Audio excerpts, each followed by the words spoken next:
All right, good morning, everyone. I call the hearing of the Transportation Finance and Policy Committee meeting to order. We do have a quorum on March 9th, 2023.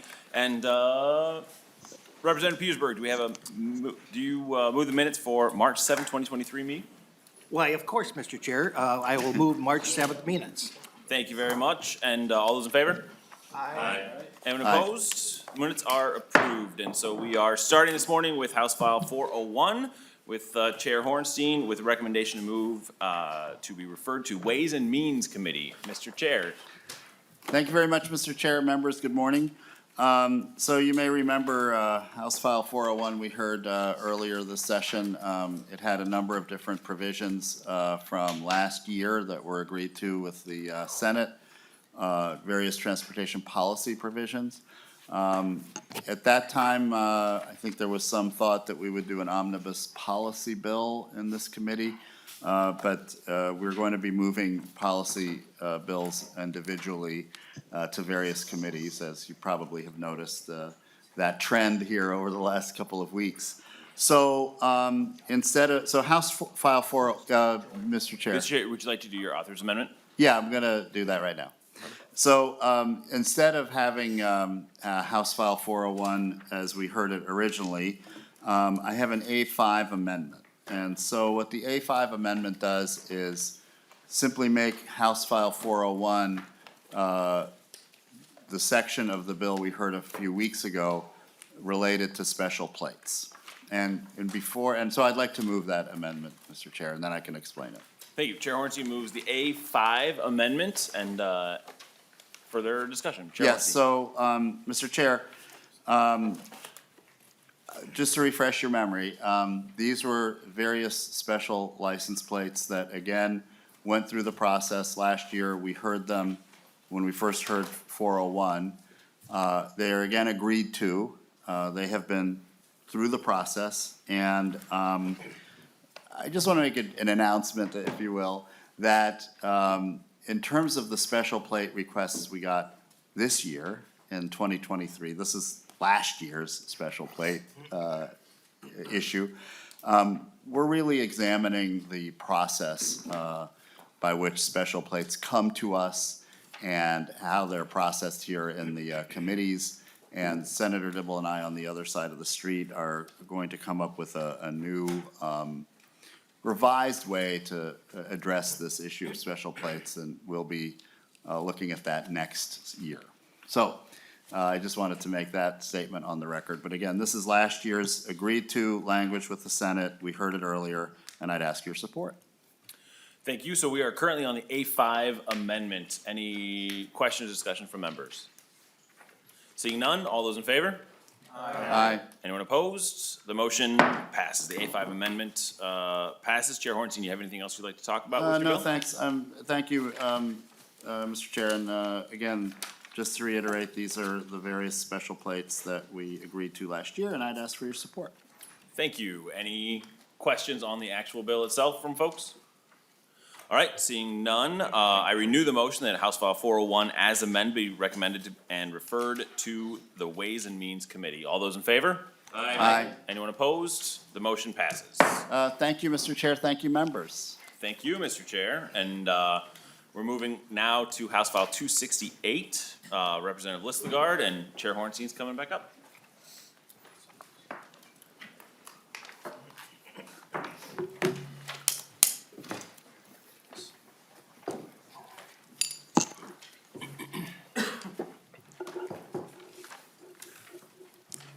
Good morning, Representative Lislegard. Good morning, Chair.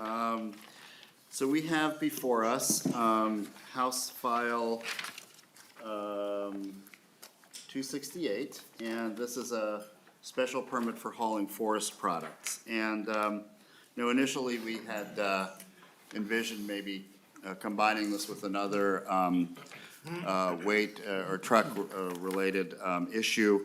But we're gonna hear that separately next week. That's the one related to grass seed. So we have an amendment that I would like to move. I'm sorry. Oh, I'm sorry, we're not moving. We are not moving that amendment, I'm sorry to say. But we will be hearing the bill contained in that amendment next week. So we simply have House File 268 before us, and the motion for House File 268 is to go to the General Register. So with that, I move your bill. Welcome to the committee, and we're excited to hear about it. Well, thank you, Mr. Chair and members, for the opportunity to present House File 268. This bill will allow the Department of Transportation to permit some logging trucks to go up to 9.5 feet wide instead of the current width of 8.5. So basically, it is an extra foot. And Mr. Chair, the last time I was in this committee, I was asking for $5.4 million and to name the bridge after the great former Tom Rukavina. And so now I'm just asking for 1 foot. So in all fairness, I think it's a pretty good one. But I have two great testifiers here. If you would allow them to explain the bill in more detail, that would be wonderful. Absolutely, and I will say that if you haven't gone up to the range to see that bridge, please do so. It's a grand bridge to honor a grand colleague of ours, and I was there for that dedication. Members, we have two testifiers. First will be Rick Horton from Minnesota Forest Industries. Thank you, Mr. Chair and committee members. My name is Rick Horton. I'm the Executive Vice President of Minnesota Forest Industries. We're a trade organization representing the large wood-consuming mills in the state. We support House File 268, which allows Minnesota Department of Transportation to permit logging trucks that are 12 inches wider than the standard, up to 9.5 feet wide. Two major reasons here. One is to fulfill a societal need, and the other one is to maximize the efficient use of raw materials. To the former, the standard ceiling height in new construction in homes now is 9 foot. And in order to have 9-foot ceilings, we have to make 9-foot dimensional lumber. And with the 8.5-foot lengths of logs, we can't do that. And so allowing some of the logging trucks to haul raw materials at 9.5 foot would allow us to make those products that consumers need. And to the former, when we have like sawmills like Savannah Pallets, it's one of our MFI member companies in McGregor and Mora, Minnesota, and they often make pallets that require 3-foot logs. You take 3-foot boards. So you take a 8.5-foot log, you can only get 2 3-foot boards out of it, and you're wasting a couple of feet of raw materials. And we want to promote the efficient use of raw materials, so having a 9-foot log allows them to take 3 3-foot boards out of that log, prevents waste. So, and based on the timber hauled in the state, we've estimated that it'd be less than 3% of the loads that will be hauled at this wider distance, this wider length. And from there, I'll turn it over to my colleague. Thank you very much for your testimony, and please state your name for the record and proceed with your testimony. Thank you, Mr. Chairman and members. I'm Ray Higgins of the Minnesota Timber Producers Association. We're a trade association representing loggers, truckers, small sawmills, and allied businesses in our state. Farmers in Minnesota can purchase a permit allowing them to legally haul hay bales up to 12 feet in width. We just want to do something similar, purchase a permit in order to do this legally, but of course, we don't want as much width as the farmers have. We only want an extra foot, 9.5, as opposed to the existing 8.5 feet. Several safety measures are included in the provision that would go along with the permit, including flags on the load, wider mirrors, restrictions on when and where these loads could be allowed, including there is a restriction that they would not be allowed here in the Twin Cities metro area. Now, I want to make clear that this bill does not change existing weight limits. The permit already has extra weight, but that's been in statute for 15, 20 years. This would only allow extra width, as we've talked about. TPA, our organization, has been a leader in educating all log truck drivers on the importance of protecting roads by complying with weight limits, and we will continue to do that. Over the past 2 sessions, we've discussed this provision with MnDOT, with State Patrol, with other groups that have been interested in this, and we've tried to work together with a lot of different folks to make sure we have a good proposal and one that we can all agree to and all live with. So in closing, House File 268 would help our loggers and truckers economically, keep them legal, reduce liability when hauling, It would also help the forest products industry meet consumer demand and reduce the waste of natural resources, and we ask for your support. Thank you. Thank you very much for your testimony. Are there any committee questions or comments about House File 268? Okay. Representative Wilson. Thank you, Mr. Chair, and thank you for this, Representative Lislegard. I think that we definitely need to look at becoming more efficient when we're talking about transportation, when we're talking about hauling things. It's important to understand that nothing is getting smaller when it comes to our industry and our capabilities here. To include, talking about agriculture, in the state of Iowa, the governor does a timeout, has a proclamation that says farmers can haul up to 90,000 pounds every single year for a period of time, and that incredibly assists farmers in their ability to get their product out of the field, because gone are the days where we're doing 150 bushels to the acre. We're now up at 250 bushels. We're talking about hundreds and hundreds of truckloads out of the fields in order to get our products to market. And if we haul at a higher rate of weight, if we can haul larger sizes, at this point, that cuts down on the amount of trips every farmer has to take. It cuts down on diesel fuel, it cuts down on carbon emissions. It's good for the farmer, it's good for the environment, and all, in fact, being more efficient is always good for everyone. So thank you for bringing this one forward. Look forward to more conversations on how we can better make our transportation system efficient. Thank you, Representative Wilson. Any other questions, comments, discussion? Okay, well, seeing none, do you want to make any final comments, Representative Lislegard? Well, thank you, Mr. Lislegard. Chair, and for the opportunity to be here. And this, it only seems like a foot, but it's going to make a large impact to make things more efficient, as you just heard. So I really appreciate you hearing this bill and moving it forward, and appreciate any support you can give. Thank you. And thank you, Chair Lislegard, and I want to thank you for your consistent, passionate advocacy, not only for the district you represent, but a very important industry for our state. Thank you, Chair. And so with that, I'll renew my motion that House File 268 be re-referred to the General Register.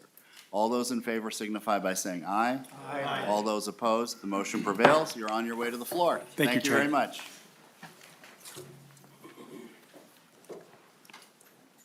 The next bill on our agenda is House File 1123.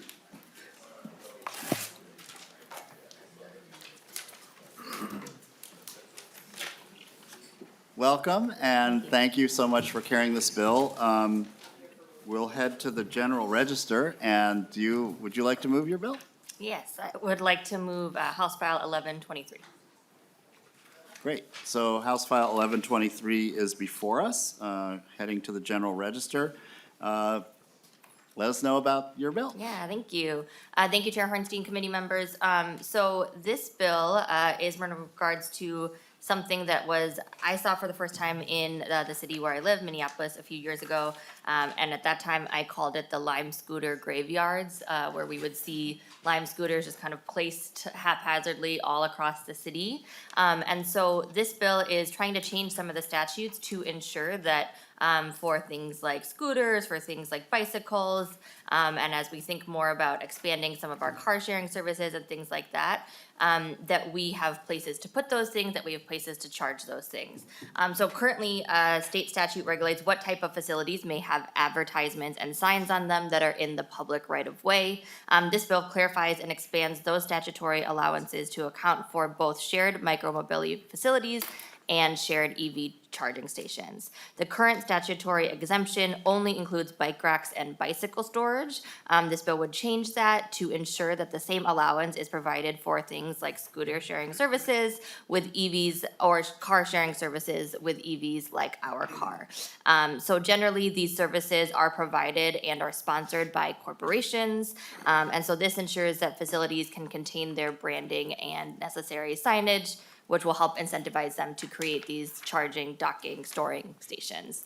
And with that, I will turn it over to my testifier, Steve Hauser from the city of Minneapolis, who can explain a little bit more about the bill and why they think this is important. Thank you. Thank you very much for presenting the bill, and welcome to the committee. Please state your name for the record and proceed with your testimony. Thank you, Mr. Chair. Steve Hauser, Government Relations Representative for the City of Minneapolis. Yeah, I just want to say thank you to Representative Sencer-Mura for carrying this legislation for the city of Minneapolis. She did a good job of covering the mechanics of the bill and what we're doing. It is an expansion of a current exemption for advertising that bike racks have. We are hopeful that we've found a definition for micromobility that can be responsive to market changes. So as other types of modes related to scooters could be developed by the market, we hope that this will be responsive to that and be allowable for some innovation, so we don't need to constantly come back to the legislature to ask for this type of permission. It's our hope that with the allowance for advertising signage, that the companies that do contract with the city to bring these scooters and other mode types into the city can now put some temporary infrastructure into the right-of-way and have their marketing, advertising signs on it. It's an incentive for them to work with us to put that in the right-of-way. It'll allow the city then to have a spot for where these scooters can actually go. They could be charging stations, they could just be places so that we can require them to be in more of a centralized location and not, as the representative said, kind of all over the place. It does also include the shared car charging stations.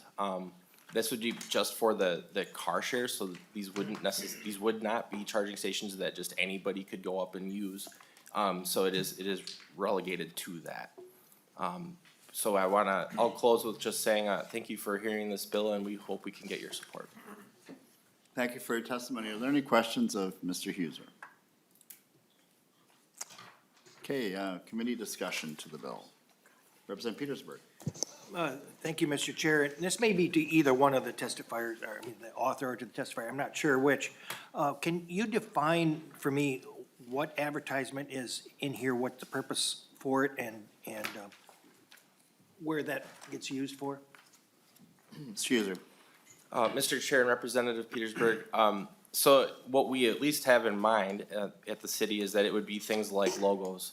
So I'll use, for example, the company Spin, if they have a docking station, it would be like a similar, think of a bike rack but for scooters, and they put that on like a sidewalk in the city right of way. With this bill, we would now allow them to have their actual logo and their advertising on the rack itself, and any kind of company art that would associate with their logo. Representative Petersburg. Thank you. And can you tell me, what is the fee for being able to park the vehicles, the micromobility equipment and stuff on the right-of-way? Mr. Huser.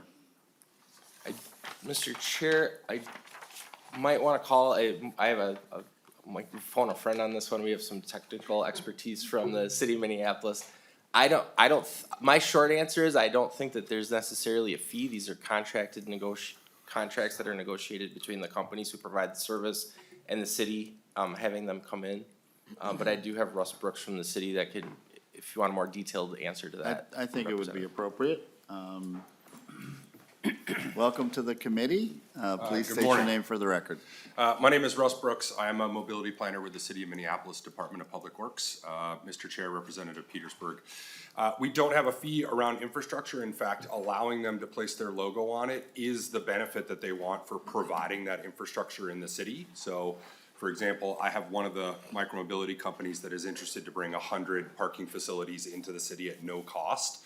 And what they would like is just the ability to put their name on it to say, this infrastructure is provided by X company. That's really what they're looking for in this instance. So we wouldn't charge them for that. We do have a fee associated with their ability to actually have vehicles in the city, and that would be $100 per vehicle per year. But it's not directly correlated to their infrastructure investment. Representative Petersburg.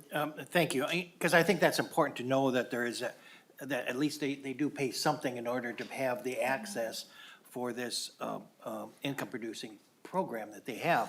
Because it's for so long, I think the infrastructure, the right-of-way specifically for both trunk highways and others, have gone under the idea that, well, it's free, there's no cost to it, et cetera. But we are finding it more and more costly to maintain those right-of-ways and that infrastructure itself that is there. And I think it's important for us to always ask that question.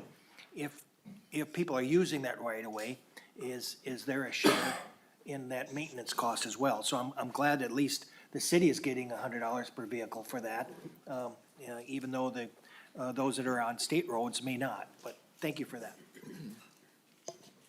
Thank you for your question. We have Representative Fudella, sorry about that, Representative Fudella. Thank you, Mr. Chair. I don't have any big issues with the bill. I've got two comments, and one of them can hopefully protect you and the intent, and the folks that are gonna be using it. First is just a concern with the language of public art. I don't know if you've talked with law enforcement at all. My fear is that you get a great grassroots artist in Minneapolis that puts up a piece of work, or even advertisement, and a graffiti artist comes in and sprays over either that art piece or that advertisement or logo. And now they can't be prosecuted because they're saying I'm a public artist and the law says public art. So I would maybe just encourage you just to have that talk with law enforcement and see, is this gonna box us in from being able to push back against graffiti on advertisement and artwork that may be out there. The second one might be more concerning for me, just on the EV side. So I've heard some talk, and I haven't looked at all the bills, but I've heard talk that cost to put in some of these EV stations, or a majority of them, is gonna potentially be on taxpayers' backs. And to me, it wouldn't make sense that taxpayers would pay to put in EV stations and then somebody else would profit by advertising on them. So just something to maybe look at, Representative, before this goes through passage, and something I think our committee should just look at too is that equitable if taxpayers are gonna pay to install the stations for somebody else to profit and potentially from advertising on them. Thank you. Response from the city? Mr. Chair, Representative, yeah, I think two things. One, the public art portion of, in the bill is actually current statute language, so that's currently in law under the bike rack exception for the advertising, signage, and art. And I do think that, if it's truly graffiti, it's unlawful. So if someone were to just spray paint one of these pieces of infrastructure, that would be a violation of city ordinance to be doing that, I assume. So I hope that that at least is, I think, how the city would approach that. And then in terms of the EV charging, one reason to allow for the advertising art signage is that we can do public-private partnerships potentially to actually have the private companies then actually pay for the cost of it and putting any of that infrastructure into the public right of way, so that there isn't that cost to the taxpayer. Follow-up, Representative Della? Okay, thank you very much. Is there anyone else from the committee that would like to discuss the bill, ask questions of the author or the testifiers? Anyone in the audience? Great, well, thank you. And Representative Sencer-Mura, any closing comments? Yeah, thank you, Representative Hudella, for your comments. I think I share some of the concerns, actually. I think this is a good bill because, the reality is that we already have some of this, different kinds of modes of transportation, and we need a place to store them, and I think this will make everyone safer. I think it will also potentially incentivize us to get, more of these modes of transportation. I do share concerns, though, about this kind of public-private partnership and relying on that for these modes of transportation in the city of Minneapolis right now. The Nice Ride program, which we've had for a number of years, is in jeopardy of being cut because of its reliance on private companies to keep it incentivized. So I think this is something that our committee should continue to discuss, and I think if this is something that we want to continue to invest in, giving people where we live different modes of getting around, then there might be a better way to do it. But for right now, I think this, solved one small issue of the Lime Scooter graveyard, so I would ask for support of this bill. Thank you. Thank you so much for the bill, and appreciate it. I think it really does address an issue that needs to be dealt with. So with that, I renew my motion that House File 1123 be recommended to be placed on the general register. All those in favor signify by saying aye. Aye. All of those opposed, the motion prevails. Thank you very much. Congratulations, you're on your way to the general register. Thank you. And you can, we have another bill from Yep. Representative Sencer-Mura now, House File 337. And House File 337, we will also move to the general register. And Good to see you. I'll just preface this by saying that this is a bill that Representative Sencer-Mura talked to me very, very early on. I think our first conversation perhaps. And that's why you see it's a very low number. This was introduced a while back, and I really appreciate your bringing this forward. And please tell us about your bill. Yeah, thank you. Thank you, Chair. Thank you, committee members. Happy to be here today talking about House File 337. As Chair Hornstein mentioned, I talked about this bill early. I introduced this bill early, really due to the advocacy, the amazing advocacy of my constituent who is here today, Joy Rindles-Hayden. I think before I was elected to office, I received maybe upwards of 10 letters from Joy about this bill. I went to my office after we were sworn in. I had 2 voicemails from Joy asking when the hearing was going to be. This is before I knew anything about how to even request a hearing, but I said I'll figure it out and we will get it done. And so, you know, Joy had a really tragic thing happen to her on our public transit and is here to tell her story. I'll let her tell it. But has really turned around and become an amazing advocate. I think Joy's story, you know, we're having a lot of conversations in this committee, really important conversations about safety on transit and people, you know, who are choosing to not take transit because they don't feel safe. I think it's also really important to remember that some people don't have a choice, right? Some people have to take transit. And so while we are thinking about, you know, the safety and the comfort, I think we also need to be really thinking about accessibility and making sure that transit is accessible for everyone. And so Joy, based on her experience, really wants to, through this bill, ensure that our transit operators have the right training to make sure that everyone is safe as they are getting on and off transit, especially on days like today, where if you look outside, it's snowing. You know, in the city of Minneapolis, where we both live, there's a serious problem with clearing snowbanks, and so people are often asked to get off the bus into pretty dangerous situations, which can lead to injuries like Joy sustained. House File 337 enhances bus driver training to improve safety for people with mobility limitations on Metro Transit, especially in inclement weather situations. We need to give our drivers every tool needed to ensure the safety of people who have mobility limitations so people like Joy can feel safe. That's what this bill does. A little bit of history about this bill. Joy has been an advocate for it for the last few years. It was included in the Transportation Omnibus Bill last session, authored by Senator Housley and Representative Jim Dabney. The Met Council has no objections to this bill. The cost will be absorbed by the Met Council and the opt-out, so there is no fiscal note. This will just be put into the ongoing training that these drivers already have. And to learn more about Joy, if people are interested after her testimony, she was recently featured in the Star Tribune, I think in January, to raise awareness for her story. On the 21st. January 21st. And maybe I can send it to our committee administrator to send out to everyone. And so with that, I will turn it over to my testifiers. I'm not sure who wants to start. Great, thank you. All right, thank you. Good Welcome to morning. the committee. Yes, please state your name for the record and proceed. Awesome. Good morning, Mr. Chair and members of the committee. My name is Cynthia Kelly, and I am the Public Policy Coordinator with the Minnesota Brain Injury Alliance. I'm here to testify on behalf of House File 337, which is a citizen-led bill seeking safer bus transit for people with disabilities and mobility limitations. This bill, as said, enhances the driver training requirement regarding safety for people who use walkers on Metro Transit and the suburban opt-out providers. The goal of this bill is really to enhance existing training for the drivers to ensure that they have every tool that they need when these situations do arise. Joy, our citizen advocate is here with us today to share her personal story of the importance of this bill. I want to mention that As was already stated, this was included in both of the omnibus bills last year, and some of you may have recently read her story in the Star Tribune.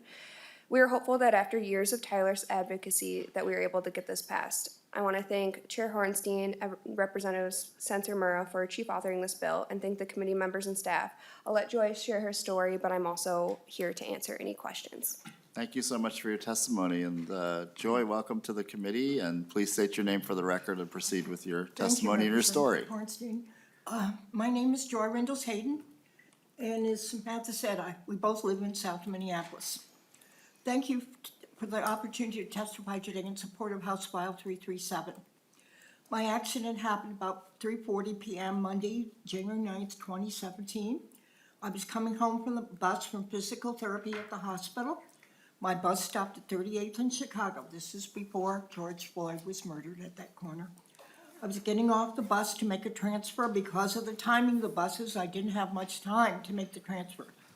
The bus stop is near a convenience store. The store's parking lot and gas pump areas were cleared of snow, but much of the snow was piled on the sidewalk. I use a walker. The bus driver used a hydraulic or an upper-lower type ramp so that I could get off the bus. The ground was covered with snow, the sidewalk wasn't cleared, and the ramp wasn't on the sidewalk. I stepped out lifting my walker's front wheels. The back wheels got caught. I pulled and pulled. Suddenly the wheels came free over the top and I fell backwards and landed on Chicago Avenue. And the place I landed still hurts sometimes. Due to the angles of the ramp, this accident could happen to anybody. We're talking about 45-degree angles on ramp walkers and 90-degree angles on the sides of hydraulic ramps. The injury caused me to lose consciousness. I sustained a brain bleed, which is when you bleed through your nose, and had an ischemic stroke. The stroke affected my speech, and I was very fortunate my speech and cognitive abilities came back. I spent 17 days in the hospital and had to undergo rehab at HCMC. I wanted to stay another week, but I really didn't have the money for that. Walkers users like me could face similar situations moving forward because of the angles of the ramps. This did not have to happen. The drivers can be taught to avoid this accident. I have partnered with the Minnesota Brain Injury Alliance to include training for bus drivers to increase passenger safety, especially in inclement weather. That's what this bill does. I hope you'll support 337. I'm 87 years old. I hope this is the last year I have to come to the legislature. I do not want to die and wonder if somebody else is going to get hurt unnecessarily. This bill has got to be passed and implemented. There is no excuse for this. We know how to do this, people. It's managed to get the snow out of the way so the ramps can be properly put down. And if you can't do that, then take the walker users to a safe spot. I have tried individually and collectively to have side meetings with Metro Transit. Nothing has moved, but they have finally told me at the Senate hearing that they will support our bill. So maybe we're making progress, hopefully. Thank you for your time. Well, thank you This for sharing. accident has had a big impact on my life, and it's preventable, and I don't want it to happen to anyone else. Well, thank you so much for sharing your story, for your advocacy. I think you speak for many, many people that have to deal with the same issue. So we really appreciate it, and I will say you have a tremendous advocate in Representative Sencer-Mura. So we do have a question or a comment from Representative Olson. Thank you, Mr. Chair. I think this might be to the author, but is the Met Council not providing this sort of training already? Like, wouldn't that seem to be a necessary requirement for anyone who's attempting to drive a bus, drive a train for the city, for the state, the community, that they would have some form of training already that says when people with different needs are trying to ride and access this form of transportation that's available to the public, this is how we provide that access. Are they not currently providing this training? That seems like a serious form of negligence. I will leave it up to one of my testifiers to kind of speak. Okay, we'll more to have, that. I think that many of the drivers are young, They have limited winter experience, driving experience, and many are from tropical countries. And I think they just don't understand the angles, and they were not there when I went to the hospital. They have no idea of the financial struggles that our family still has from this accident. We have to do this once and for all and get this solidly written into the driver's winter manual. So this is not done again. I believe we have someone from the agency.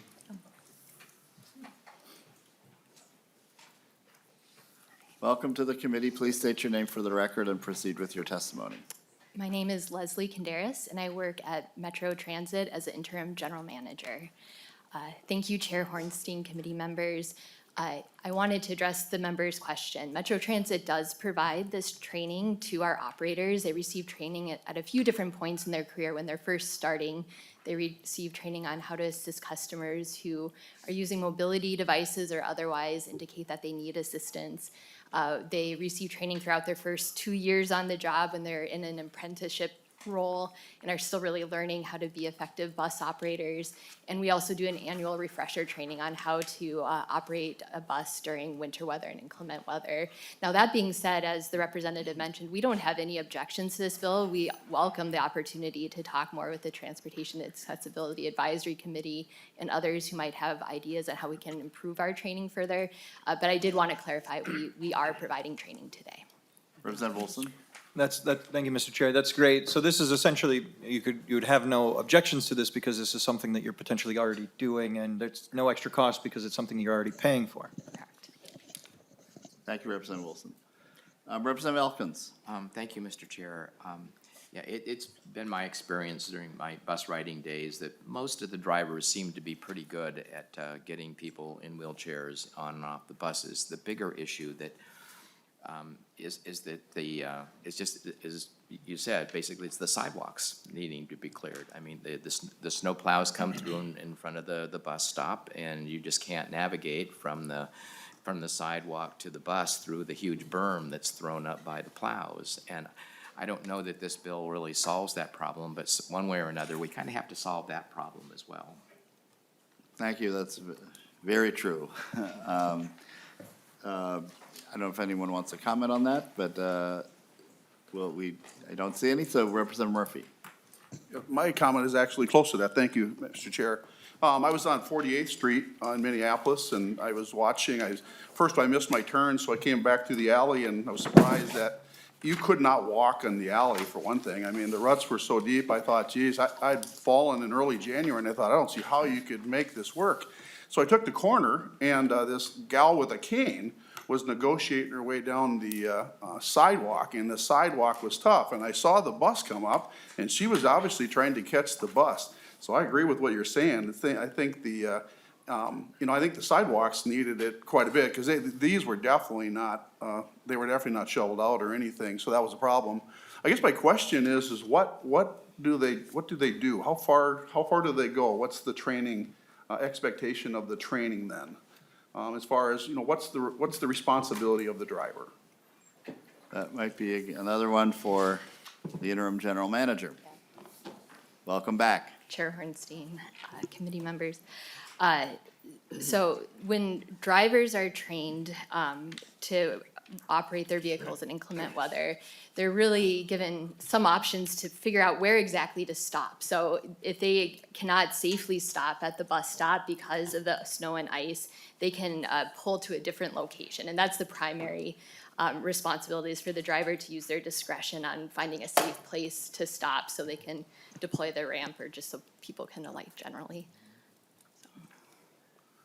Yes, to the testifier, did you want to comment further? Yes, I would like to comment that the Brain Injury Alliance and I, after I tried as an individual teacher to train the drivers myself and was unsuccessful, the Brain Injury Alliance and I had a meeting on August 9th of 2021, a whole hour-long meeting, and we had no follow-up after this. And we had attempted, and we mentioned at that meeting, 3 solutions to have avoided the accident at the location where my bad accident occurred. So we have been trying individually and collectively to work with Metro Transit unsuccessfully. As I said, at 87, I have to worry. I don't think I can come back here next year. We've got to get this implemented. And I Thank you know very you'll much. support me. We just got to get the push to get this bill through. Yes, thank you, again for your comments. Representative Kraft. Thank you, Mr. Chair, and thank you, Representative, and to the testifiers. So I so appreciate passionate advocacy, so thank you, and I'll be supporting the bill. This is a little bit of an editorial comment, but I've mentioned this before in this committee, but this is, the sidewalk discussion is another example of the car orientation of our society, where we first focus on clearing roads, and roads are very important to clear, but clearing sidewalks is an afterthought, right? And most cities don't do that, right? They require residents to do that. And so this is not our purview per se, but for city folks that are listening, I think we need a different mindset if we really want to encourage folks to be able to walk and get around in ways other than cars. Thank you. Very good point. So thank you, everyone, for your questions, your comments, your insights. Is there any further committee discussion? Okay, Representative Sencer-Mura, do you have any final thoughts or comments you want to share with us?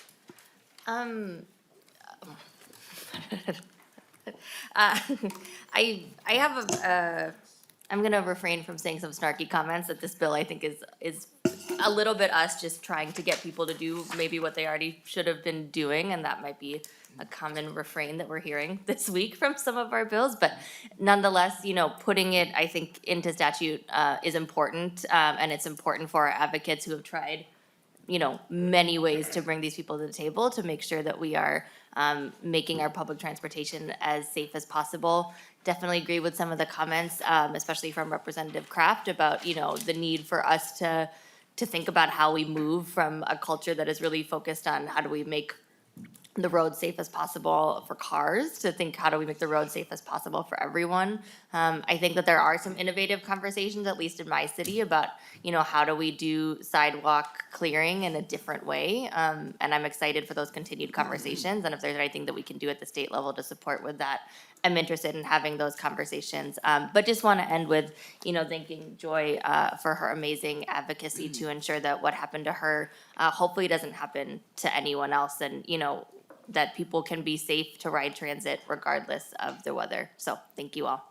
And Representative Sencer-Mura, I wanted to thank you again for bringing this and to say that this is important, this process, to hear from Joy and her story at the Capitol on the public record, to have a committee discussion about this issue, and to have a bill that I think codifies perhaps what is happening or should be happening, but it codifies it. It raises the issue to a new level. And then there's accountability when we pass a new law. So this is important, and it is, I strongly support it as well, and I think you should feel very confident and strong in your bringing this to us. It's very significant. So with that, members, I renew the motion that House File 337 go to the general register. So all those in favor signify by saying aye. Aye. All those opposed, the motion prevails. And now, members, House File 1909 will be presented jointly by Representative Petersburg and myself. So I will hand the gavel over to Vice Chair Tabke, and we'll consider House File 1909. All right, thank you very much, Mr. Chair. As Chair Hornstein said, we're moving on House File 1909 with recommendation and with a recommendation to be referred to the Ways and Means Committee. So Representative Petersburg, when you are ready, you can proceed, and we have an A1 amendment, author's amendment. Yeah, thank you, Mr. Chair. I would like to move the A1 amendment, which just changes the date of the report itself. And reviewing this bill, the need for the report is important, but it needs to be done in a timely fashion. And using October 1st, when we know that this bill probably won't get enacted till May sometime, that's only 5 months, and I don't think any of us believe that we can get it done in that period of time, and the Met Council as well has said that it'd be really difficult to do that, and we would be beyond the budgetary constraints that would be necessary for it anyway, so we just changed that from 2023 to 2024. Thank you very much. Chair Hornstein, do you have anything to add on the A1 amendment? Support the A1. Okay, any questions or discussion from members? All right, seeing none, all those in favor? Aye. Anyone opposed? The A1 amendment passes, and now we have it in the form you'd like. Representative Petersburg. Thank you, and I'm going to speak a little bit and then turn it over to my esteemed chair here to follow up with what I missed. But in essence, we have been, COVID has created a different perspective for all of us. It certainly impacted our lives much differently than maybe we anticipated. One of them has been in patterns of ridership on transit and others. And last year, or last biennium, we were attempting to get a report to determine exactly how that impacted ridership, how it impacted those trends, and what is going to go into the future. And so we asked for a report by February of this year. Obviously, that didn't happen. And so now we're here still saying that that's an important piece and that we want to move forward. And with that, I'm going to turn it over to my esteemed chair. Well, thank you, and we wanted to present this bill together because it's a very important issue. And the history of this, members, is that back when we were doing the omnibus bill in 2021, we had a very similar concept that was approved in that bill, but there was some discussion around the funding source for this study. And that's really what delayed this. I don't want to get into a lot of the details, but I think initially it was going to be done by MnDOT, potentially with money from the Trunk Highway Fund. That was not going to happen. I think, again, the Senate had concerns about that funding source, so the issue was delayed. And so now we have House File 1909, and really what we're trying to get at here is how have commuting patterns changed or evolved as a result of COVID? And particularly as it relates to commuter services. And so this is really what this study will address. And there's of course other ways in which COVID has impacted our transportation system, from freight to road use, and I think we can get into that as well in a different context. But right now, House File 1909 is just an extension of what we have already passed through the legislature in a previous session. And so we want to make sure, again, maybe it's a theme, make sure it happens this time. And I'll just conclude, Mr. Chair, by saying a constituent had raised a question to me. Why are you only doing commuter services? What about other transit? And it's a valid and good point, and something I want to discuss with with Representative Petersburg before our next stop at Ways and Means. But as you may have gleaned from the Met Council's testimony earlier this year, arterial bus rapid transit in the local route system has had some issue, is rebounding. I would say rebounding in a healthy way, perhaps not 100% pre-COVID levels, but I can tell you from my own experience, just the other day on the 17 bus coming into work here, it was packed to the point where the driver had to just skip a stop because there just was literally no room for people. Now, that could be just because there may be some service cuts and the bus wasn't coming as often, but it was rush hour. And so I can tell you, and I think statistically the Met Council will tell you, and I can tell you anecdotally, our local bus and arterial bus rapid transit systems are doing quite well. So, perhaps we can confirm that with a slight tweak to this bill at the next stop. But I think, again, it's the commuter service that I think really needs to be studied. So that's what we have in the bill. Thank you, Mr. Chair. Representative Kraft.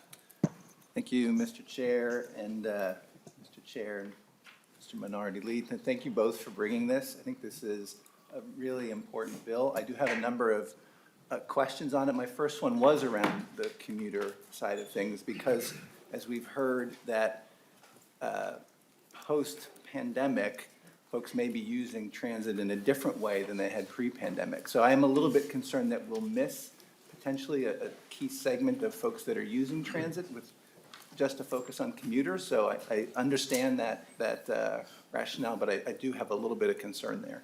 And thank you, Mr. Chair and Representative Kraft. You know, I share that, and that's why I raised it. And so we may, you know, it was something that had really come up pretty late breaking prior to the hearing. And I think, again, while it's not custom and usage to do something like this in Ways and Means, you know, you have the two leads from both parties potentially in agreement here, and maybe we could add one more line to include the other issues. But Representative Petersburg. Thank you, Mr. Chair, for that. You know, I think the point that you raise is good. Thing to remember, though, when you're doing a study and analysis, you are going to get some anecdotal information in regards to outside, because in order to find out whether or not you're dealing with computers or not, you're going to be asking people that may not be. And so I think there will be some ancillary questions answered as well when they do this particular study. So we'll see where that goes, and the chair and I can work on some options. Representative Kraft. Thank you, Mr. Chair. So next area, will this, I see things listed in here, but one thing that I'm, would want to be sure is covered in the study is the impact of service levels on ridership. And that, you know, that it says it's going to look at projections for ridership, but I think there's a real potential impact of, you know, if you look at the service levels today versus different potential ones we could look at. Will that be included in the study? Chair Hornstein. I think on 1.19, you know, that question could be addressed. It certainly would be an intention to do that, but we can certainly see if there's some language that could be included. And, you know, service levels fluctuate based on budgets. Now we have an issue with driver recruitment and retention, and so it's complex. But I was hoping that it would be covered under 1.19, but if not, it's a conversation we can have. Representative Petersburg. Thank you for that. Some of you were able to come to the joint meeting that we had with CTS, which is going to be doing this. And if you picked up on, they are fairly detailed in their analysis. And I don't think they're going to leave much stones unturned in regards to reviewing this. Fantastic. Representative Kraft. Mr. Chair, one final question. So, as I said, I think this is super important and really look forward to the data that comes out of this. I think it'll be really helpful to a lot of the discussions we have. Boy, I would love to see it sooner than, you know, a year from now. I'm wondering if we could move this to the floor and get things and maybe make that October date December and get it so we can start talking about it next session. That's my desire. Representative West. Thank you, Mr. Chair, and I do want to say thank you for maintaining this funding source not being trunk highway. Obviously, that's an underfunded system already, and I want to save every penny possible for Highway 65. I heard you mention, I think you mentioned, but then I looked it up and it's not the case, so maybe I misheard you, that transit ridership is back to pre-pandemic levels. I just went on Metro Transit's website and it looks like it's about 50% of what it was. So if you can clarify that for me. It's not, I thank you very much, Mr. Chair, and thank you for that question, Representative West. I was simply saying that on the local routes and the arterial bus rapid transit routes, it's not back to pre-pandemic levels, but it's certainly approaching that. I think we had some testimony to that effect earlier. I think what's bringing down the numbers are the commuter ridership, and I also, my understanding is that light rail ridership is lagging. So that figure that you're getting is probably a cumulative figure. And we could probably provide the committee with the testimony that the Met Council had earlier on the record about, again, the two systems that I was referring to were local route service at Metro Transit and the arterial bus rapid transit. And again, not 100% back, but doing much better than other modes. And of course, we have, I spent some time yesterday in Eden Prairie with Southwest Transit and learned a little about their challenges and hopes for our committee this year. And, you know, they're certainly the commuter system, that the commuter service they provide is well below what it was before COVID. So again, I think that commute into downtown has changed and is evolving. And I think that's really one of the things we want to accomplish in this study. Anything to add, Lead Petersburg? Okay. Representative West? Thank you, Mr. Chair. Okay, that makes a lot of sense. And kudos to Metro Transit. You would not believe how detailed, they have a graph for everything. So thank you, Metro Transit, for providing such great information for the public. And as you mentioned, it is likely driven by commuter. I'm very eager to see the results of this study. Prior to the pandemic, we had about 6.5% of Minnesota workforce working from home. Now it's at 23%, and that actually bottomed out at 21%. So working from home is rising again, slightly. And that obviously is gonna have a big impact on our transit system. And we're seeing in Minnesota, particularly, growth in rural urban centers like Mankato and Rochester. And a lot of that, I believe, is due to the increase in working from home. So you don't have to live in a packed suburb right outside of Minneapolis or live in Minneapolis itself. So I think it's a very good study. I'm eager to see the results, and it's going to be a complex issue. I agree with Representative Kraft. I would love to have this in time to work on it next year, but I bet you it's going to take a lot of work to get to the bottom of this. Thank you. Any final comments, Representative Petersburg? Yeah, thank you. I would like to just chat a little bit more about the deadline. Remember that this is gonna be done by CTS, and the CTS is part of the University of Minnesota, and the analysis is actually gonna be happening by graduate students. And so there is a time issue where it's unlikely that even if we were to pass it now, that they have any graduate students that don't already have their plan in place for this semester. And unless there's something can be done during the summer, it's unlikely that any students would be assigned to it until the beginning of session, of their class schedule in the fall, which only gives them a few months to have gotten it done by this year. And so it's unlikely to be able to do that. But I agree with you. I would have liked to have seen it by February of this past year, that last month, but it didn't happen.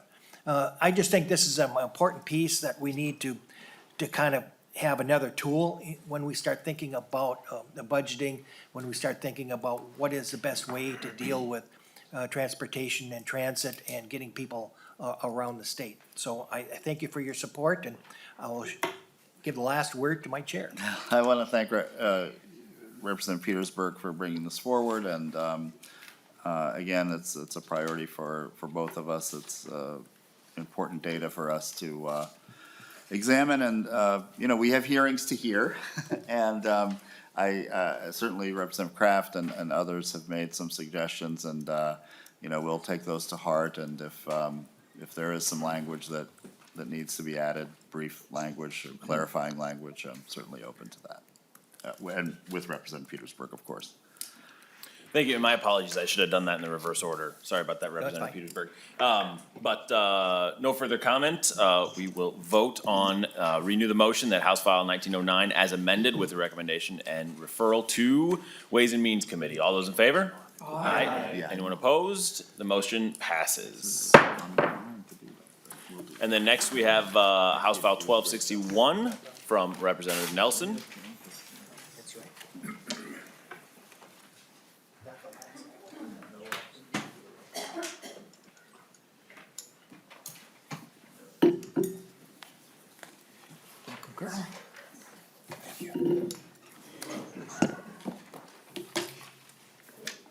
And Mr. Chair, where is this going? Hi, Representative Nelson, Public Safety. So would you like to move your bill? I'll move that House File 1261 be re-referred to Public Safety. Thank you very much, Representative Nelson, and please tell us about House File 1261. Thank you, Mr. Chair and members. This bill was brought to me by the State Patrol, and it will update the current statute to reflect consistency among standards for CDL and bus drivers and other drivers with special licenses. A commercial vehicle holder, similarly to bus drivers, cannot have any alcohol in their system while driving. Amending the current language to be inclusive of the preliminary breath test, or the PBT, brings uniformity to standards for use of the test results when the CDL driver or a bus driver already suspected of being under the influence. Law enforcement still must attest that the PBT was administered, and which they do, and in the prosecution of individuals with a CDL or bus driver's license, they testify to this as well. So with that, I'll turn it over to Colonel Langer, and he can explain what Federal Regulation 49 CFR Part 392.5 is. Representative Mr. Langer. Colonel Langer, welcome back to the committee. Please state your name for the record and proceed with your testimony. Mr. Chair, members, my name is Matt Langer. I have the honor and privilege of serving as Colonel or Chief of the Minnesota State Patrol. I can maybe just best describe this bill, just giving the example of what happens roadside. So if a trooper encounters a commercial motor vehicle driver and they suspect that the driver has been drinking, but they do not suspect that the driver is over the limit of .04, which is the limit for commercial driver's license holders, what they're bound by federal law is to prove that there's a detectable amount of alcohol less than .04, and if there is, then that driver is required to be placed out of service. Minnesota law does not allow the PBT to be used for this purpose in terms of a criminal charge. So it's a very technical loophole that seems to have a lot of common sense behind it, because the alternative would be to take that driver and drive them to a data master, which is the actual evidentiary test, and sometimes that can be 20, 30 miles or more away. It just doesn't make any sense, and it's logistically a kind of a nightmare for everyone involved. So what this bill would do is just allow the PBT to be used in state law to prove that someone did have alcohol in their system, but not prove that they were impaired by alcohol. That would still be the separate process using the data master. So basically, long story short, it allows us to do the same thing that we would do for a current school bus operator for other commercial driver's license holders. Thank you very much, Colonel Langer.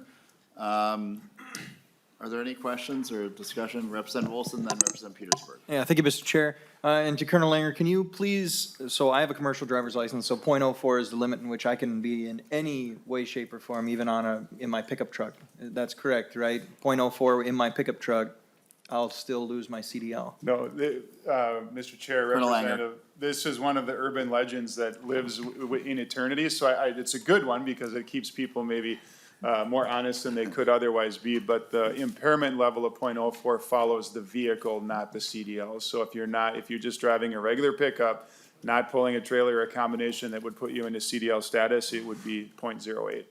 Representative Wilson. Well, perfect, thank you. That was not really the question that, like, I wasn't trying to gain something out of that, but my real question. You can have another drink tonight. Yeah, there you go. My real question was, can you walk us through the process of what happens if someone's in a semi truck and they're driving down the road and they're at .02? Can you just walk through what would happen at that point? Because technically speaking, they're not intoxicated. They don't get a DWI like that. What would happen in that case?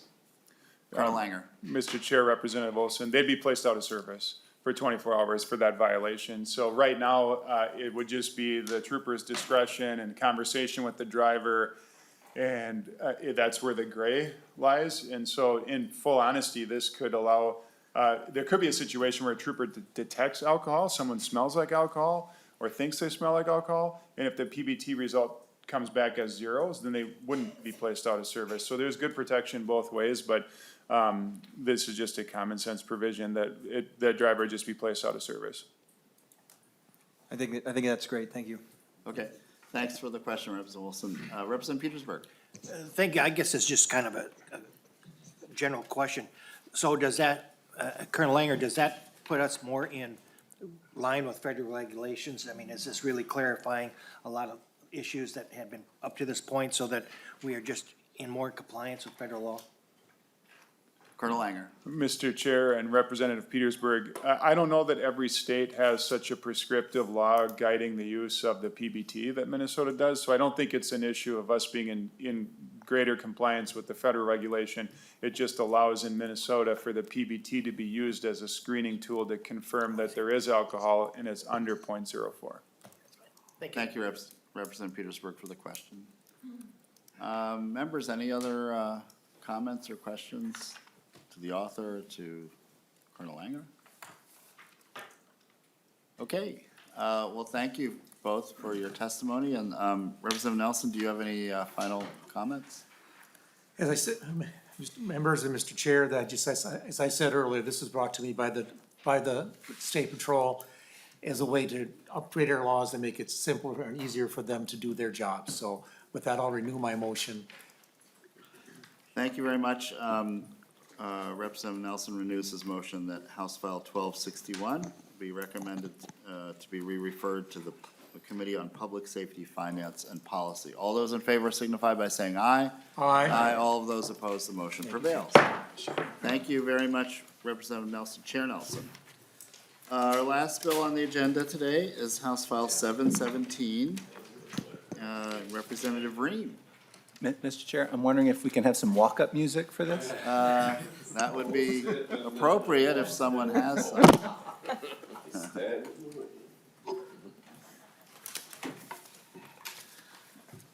Representative Rehm, welcome to the Transportation Committee. And this bill I will move that House File 717 be recommended to be re-referred to the Committee on Ways and Means.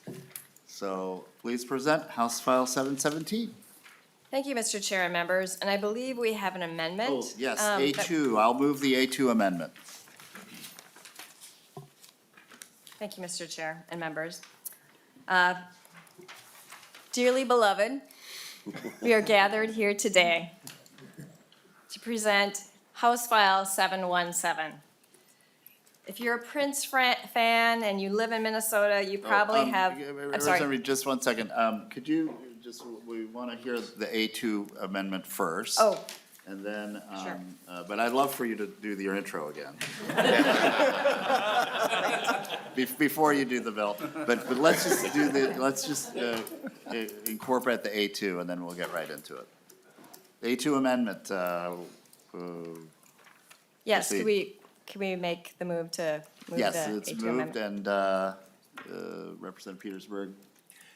Yeah, I would like to have a little bit more information about what the A2 does. Yeah, and- well, that's what we're doing. Yeah, thank you. Representative Rehm, the A2 amendment. So moved. Okay. Let me ask a question then. Okay, question to the A2 amendment. Thank you, Mr. Chair. So I understood from in previous years that there was some discrepancy between something that's already been designated as a highway and that there was some overlap into that. Does this A2 amendment clarify that? Do we have, I guess, peace in the valley between that? We're just trying to figure out what the A2 amendment does in relationship to the bill itself. Representative Rehm? Thank you, Mr. Chair. So my understanding that the A2 amendment does amend it to change what is now known as the Augie Mueller Memorial Highway to the Prince Roger Nelson Memorial Highway for the city of Chan. But it might be good for us to have MnDOT testify as well. Yeah, and exactly, this is exactly what this amendment addresses, Representative Petersburg, and we'll Thanks. have MnDOT clarify that, because this was an area of discussion. Yep. Welcome to the committee, and please state your name for the record and proceed with your testimony. Morning, committee, chair, members. Yes, the current statute has the Augie Mueller Memorial Highway coming down Highway 5 and into the area that they want the Prince Memorial Highway to be. And so we just drafted this amendment just to take out that piece. We have spoken with some representatives from that family to make sure that that was okay with them. And so this is what we've come up with, but that should keep everybody happy, peace in the valley. Representative Petersburg. Thank you, because I know that there was some issue in regards to an overlap, and so it sounds like you've talked to the family and others, because we do want to be careful when we have instituted this type of thing for somebody was worthy of it at the time, that we still are. So this amendment will correct that so that now we no longer have any overlap and that everybody is okay with it. Is that correct? Chair. Ms. And I Witt. forgot to introduce myself. My name is Jennifer Witt, and I'm from MnDOT's Office of Government Affairs, for the record. Yes, that is exactly what we And take Representative care. Petersburg, I want to, again, thank you for asking for that clarification. We delayed this hearing in order to make sure that those conversations happened and that there was Thank you. understandings between everyone involved. So now, so let's vote on the A2, and then we can proceed with the bill. All those in favor of the A2 amendment signify by saying aye. Aye. All opposed, the motion prevails. So now, we have House File 717 as amended. And Representative, you were on a roll, so why don't we take it from the top, take two, and proceed with your testimony on House File 717 as amended. Thank you, Dearly Mr. beloved. Chair and members. Dearly beloved, we are gathered here today to present House File 717. If you're a Prince fan and you live in Minnesota, you probably have your favorite Prince story. As a lifelong Minnesotan, as someone who is a big fan and is still a big fan of Prince, I have heard many stories. As a resident of Chanhassen, I've heard a number of stories, but one of my favorite stories is a story that I heard from the librarian at our Chanhassen library. The head librarian had received a call from a small public library in Louisville, Kentucky, and they had received a check for $12,000, and they didn't know who this check came from. So the librarians, talked, asked questions about, what did it say on the check? And it said, Love for One Another Charities, and the address was Audubon Road in Chanhassen. So our head librarian said, oh, well, that must be Prince. He must have given that money. So Prince was quietly generous. He was not only a prolific artist, he was a humanitarian and a philanthropist. And so in that spirit, I think it makes a lot of sense for us to name the highway that leads up to Paisley Park, the Prince Rogers Nelson Memorial Highway. And I believe many of you have in your packets a mock-up that MnDOT had put together. They made a special exception, making it purple. It's only the second time in this state's history that they've done that. And we have a number of testifiers, or at least two. I think there's one who will be testifying via Zoom. But I would like to hand it over to the testifiers then. Okay, and which testifier would you like to go first? Sam Cook. Thank you, Madam Representative. Welcome to the committee. Mr. Chair, distinguished representatives, thank you for hearing us all today. Want to really appreciate your extra effort here as we brought this through MnDOT. It did require the legislature. Thank you. My name is Sam Cook, SAMCOOKE. I'm an entertainment producer here and a lifelong Minnesotan. And I was just very pleased to join this initiative to recognize Minnesota's golden child. This gentleman held Minnesota values everywhere he went around the world, which is why everything went purple all across the world at his passing. And it's only appropriate that we give him the same honor and respect here in Minnesota by all the many fans who come in from around the world who come to see Paisley Park. So want to thank our representative here for pushing this down the road. Want to thank you for your attention, and most importantly, the friends and families and fans of Prince. MnDOT has been very helpful along this trail. We still need just a little bit. This bill was drafted for the city of Chanhassen only, so we are hoping on line 18 through 19 that a friendly amendment be considered to read the segment of marked trunk Highway 5 to 494 to Audubon Road. It's a 7-mile stretch, which has always been the will of the Prince team. Highway team group had been working on this initiative and wanted to just bring it to your attention. We have spoke with MnDOT about this small change. It shouldn't affect the passage of either the amendment or this bill today, but it's a goal that we as Minnesotans continue to work for. So we thank you for that in advance, and here to answer any questions that you may have. And I believe there's a member of the committee on Zoom who would like to speak as well. Thank you very much. Thank you for your testimony, and we'll now proceed to further testimony on Zoom. I believe it's Mark Webster.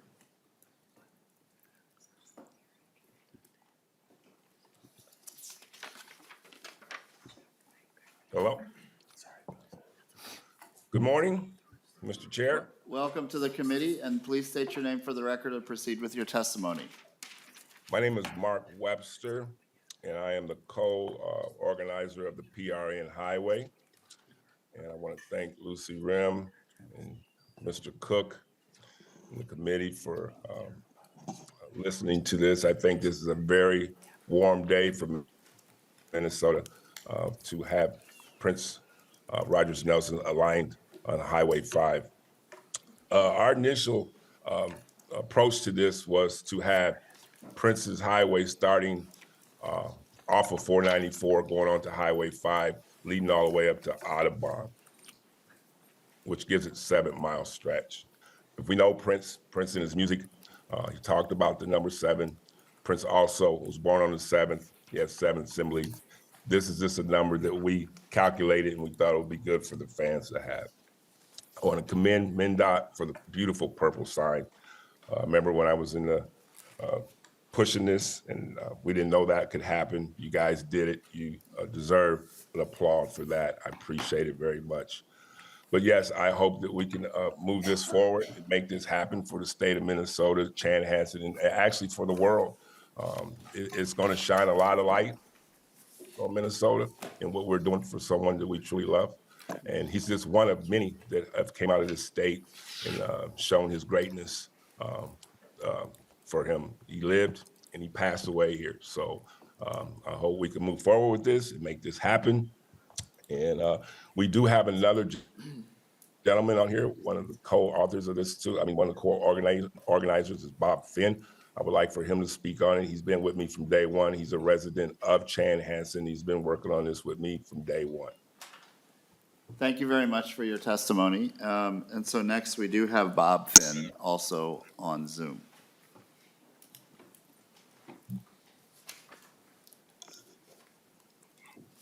Hello, can everyone see and hear me? Yes, we can, loud and clear. Great, thank you. Chair Hornstein, committee members, and Representative Rehm.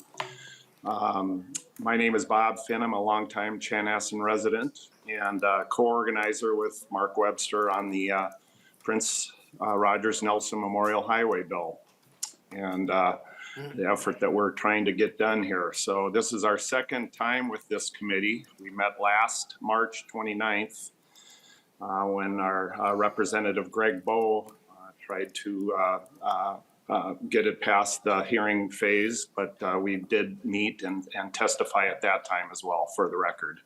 And then just recently, we met with the Senate Transportation Committee on this past February 6th, and it was now on the Senate floor for hopefully approval. So I don't know what else I can add here. You know, we've gone with this is our third year on this effort. We've raised all the funding for the signage at zero cost to taxpayers. It's just a grassroots effort on our part to get that piece done. I think Mark and Sam clarified that we are looking at that 7 miles of Highway 5 between 494 and up to where Paisley Park is located there at Highway 5 and Audubon Road. So I don't know what else I can add that hasn't already been discussed and learned in this process. But I'm available to answer any other questions anyone has. Thank you so much for your testimony, and I believe that is our public testimony. I know I had Cy Huff, but I don't think. He had a family issue this Okay. morning, wasn't able Okay. to join us. Okay. Sends his purple will to us. Okay, well, thank you very much. We hope that we'll hear from him in one way or another at some point. So members, any questions or comments to any of the authors or the Representative Hudella? Thank you, Mr. Chair, and thank you, Representative Rehm, for bringing this amazing bill forward. This was the first bill that I co-authored with someone from the other side, and I couldn't be more proud to have it be this one. Very grateful to MnDOT for making the exception on this sign. It's got to be purple, we know that, and I look forward to partying like it's 1999 when this becomes law, so, thank you. Excellent. That's great, Representative Hudella. Any other questions or comments? Great. Well, I want to also thank you and thank you, Sam Cook, for being here and all of your amazing work over the years. And I think this is important for us to do as a committee and a legislature. You know, Prince is known worldwide, and it is a very fitting tribute to him and in the community that he did so much work in. And so appreciate your efforts here, everyone who's worked on this. Also, my thanks to MnDOT and thanks to Representative Rehm. So with that, members, we will, I'll renew my motion that House File 717 as amended be re-referred to the Committee on Ways and Means. All those in favor signify by saying aye. Aye. All of those opposed, the motion prevails. Excellent. And we were seventh on the agenda, I believe, Mr. Chair. Yes, exactly. You know, that's, we'll have to do something big, Representative Hudella. You know, there was, shortly after Prince passed, we did have Representative Freiberg, who plays a good keyboards, and then Representative and now Lieutenant Governor Peggy Flanagan play Purple Rain on the House floor. So maybe we could have a reprise, I don't know.